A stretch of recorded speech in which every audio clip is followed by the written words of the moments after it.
반갑습니다. 쉽고 간결한 철학의 이병철입니다. 학창시절부터 들었던 사회계약서, 그리고 홉스, 로크, 루소 대부분 외워봤지만 알듯 말듯 하지요. 그래서 오늘부터는 사회계약서의 핵심적인 용어를 통해 사회계약서를 한번 정리해 보도록 하겠습니다.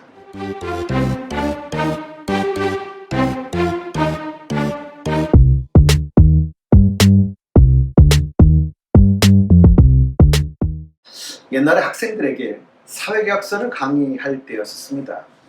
여기에도 또 재밌는 일화가 있지요. 한 친구가 저한테 이렇게 물었습니다. 사회는 계약을 통해 형성된 것이다. 대체 그 계약은 몇 년에 했죠? 저희는 역사 시간이 아닙니다. 강화도 조약은 몇 년? 이런 식으로 물어보시면 안 되죠. 말 그대로 견해일 뿐입니다. 사회계약서, 사회는 계약으로 만들었다는 견해입니다. 그럼 사회는 국가라고 해도 상관이 없습니다. 그러니까 국가는 계약으로 만들었다는 견해인 것이지요. 그럼 물어볼까요? 이런 분도 계실 것 같기 때문입니다. 그럼 국가가 생기면 아무래도 뭐뭐 해야 한다라는 강제가 있을 거고 불편하지 않을까요? 그럼 그런 국가를 왜 만들었을까요? 그래서 설명을 시작할 때 국가가 없는 상태, 국가에 의해서 강제되는 법이 없는 상태를 가정하면서 출발합니다. 이걸 자연상태라고 이야기를 하죠. 그러니까 국가 또는 사회가 구성되기 이전의 상태라고 할 수 있는데요. 그럼 이 자연상태는 어땠을까요? 이에 대한 대답은 사상가마다 다 다릅니다. 그러나 지금은 오늘 시간에는 아주 일반적인 이야기로 시작을 해볼까 합니다. 그럼 자연상태는 좋다, 그저 그렇다, 나쁘다, 일단 이런 식의 대답들이 나오지 않았을까요?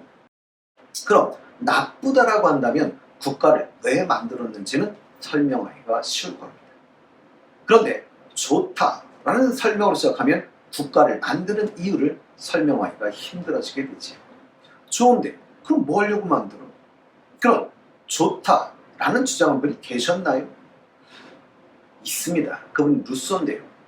다만 그런데 이렇게 설명을 하죠. 좋았는데 안 좋아졌다거나 또는 좀 뭔가 안 좋은 일이 생겼다, 해결될 문제가 생겼다, 이런 형태로 설명을 하게 될 겁니다.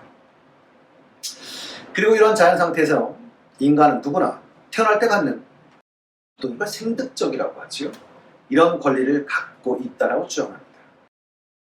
그리고 다르게는 자연스럽게 갖는 권리라고도 표현을 하는데요. 그래서 이걸 자연권이라고도 하고, 다른 말로 천부인권, 하늘이 부여한 권리라고도 이야기를 하죠. 우리가 말하는 인권, 인간의 권리인 것이죠. 그럼 천부인권, 하늘이 부여한 인간의 권리라는 뜻인데요. 그러니 자연권, 법으로 제정하지 않았어도 있는 자연스러운 권리, 이런 의미라고 보시면 좋겠습니다. 그러니 법에 의해 규정됨으로써 발생하는 실적법상의 권리에 대립되는 개념일 수도 있겠죠.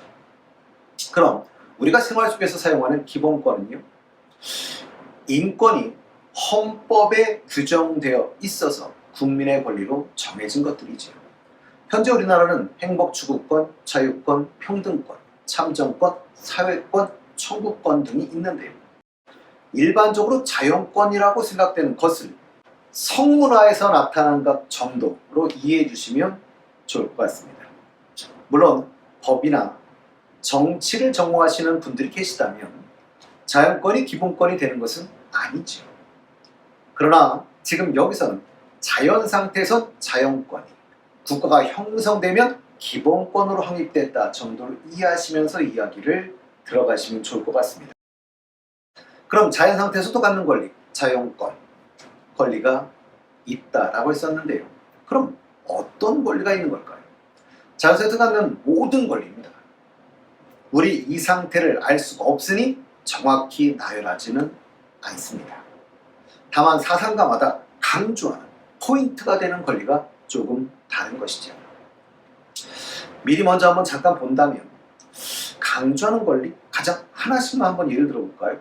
홉스라고 한다면 생명권을, 로크는 소유권, 특히 재산권을, 루소는 자유권을 강조하게 됩니다.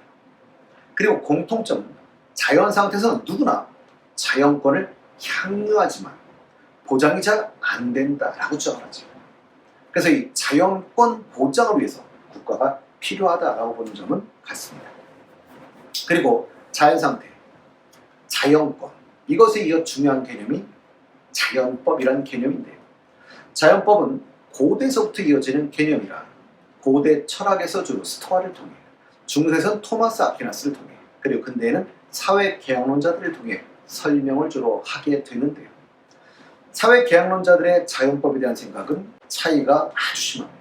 그래서 구체적인 내용은 개별적으로 한번 따로 정리해 보도록 하겠습니다. 분명한 건 자연법은 자연 상태를 지배하는 자연스러운 법칙을 말하는구나 정도로 이해하고 들으시면 좋을 것 같고요. 그러니 일단 자연 상태를 지배하는 자연 법칙이 있다고 보았군, 이 정도로 이해하시면 좋을 것 같습니다. 그러니 자연 상태에 있는 개인은 다 자연법의 지배를 받아야 되는 것이죠. 그렇다면 자연 상태에서는 자연법의 지배를 받고 자연권이 누구에게나 있었는데, 자연 상태에서는 자연법이 잘 안 지켜진다거나 자연권이 잘 보장이 안 된다거나, 그래서 이 자연권을 지키기 위해 사람들이 합의, 동의를 한다는 것이죠. 뭐를 만들기로? 국가. 그럼 이 동의는 자발적 합의이고요, 만장일치로 이루어진다라고 주장을 합니다. 그럼 사회계약설의 관점에서는 국가는 자연 발생적인가요, 인위적인가요? 계약의 산물이라면 국가는 자연 발생적, 즉 저절로 생긴 것이 아니죠. 그러니 인위적 기회라고 해야 맞을 겁니다. 그럼 정치 권력의 정당성이 이제는 신이 아니라 사회 구성원의 동의에 기초하게 되는 것이죠. 그럼 국가는 어떻게 만들어졌어요? 라고 묻는다면 인민, 물론 국가 생긴 국민들의 계약, 합의로. 그럼 왜 계약했어요? 라고 하면 뭐뭐를 위해 계약했겠죠. 그 뭐뭐를 위해 계약했다? 그때 뭐뭐 요 부분이 자연권, 기본권 보장을 위해서 이러시면 되고요. 그럼 사회계약설, 홉스, 로크, 루소를 뒤에서 한번 정리해 볼 건데요. 그게 누구든 구체적으로 뭐뭐를 위해라고 할 때 이 뭐뭐가 목적이겠지. 근데 구체적인 목적은 다르겠지만 요걸 실현하기 위해서 국가를 만든 것이니 국가는 그 자체로 목적인 것이 아니라 수단인 것이겠죠.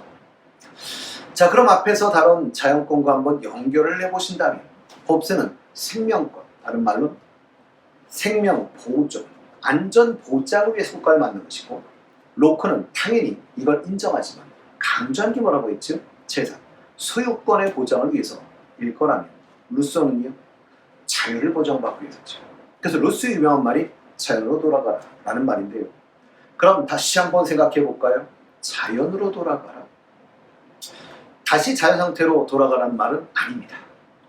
왜냐하면 나중에 루소 할 때 자세히 한번 말씀을 드리겠습니다만, 다시 자연 상태로 돌아갈 수가 없기 때문에 국가를 만들어서 그 자유를 보장하자라는 것이죠. 그래서 이 자유를 시민적 자유라고 불렀습니다. 다음 시간에는 홉스, 로크, 루소를 정확히 무엇이 다른지 비교해 보도록 하겠습니다.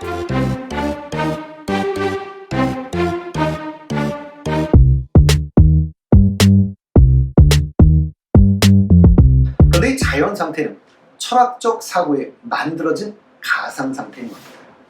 이건 여러분들이 생각하는 원시 상태 이런 걸 의미하는 것이 아닙니다.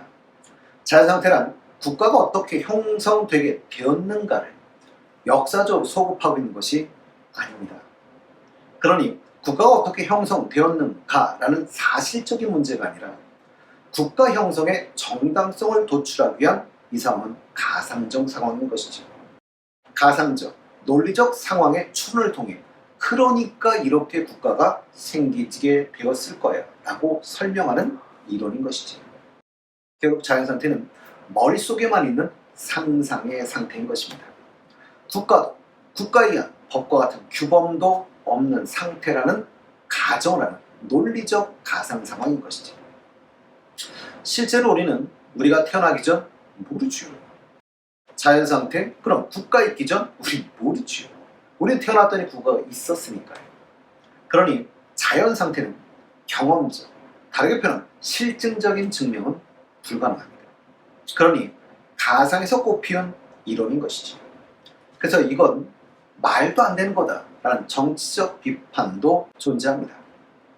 그러나 사회계약서는 자연 상태란 국가가 없는 상태를 가정해 봄으로써 국가를 왜 만들게 되었고 그 국가 속에 국민이 됨으로써 발생하는 의무를 왜 수용하게 되었는지를 설명하는 이론인 것이지.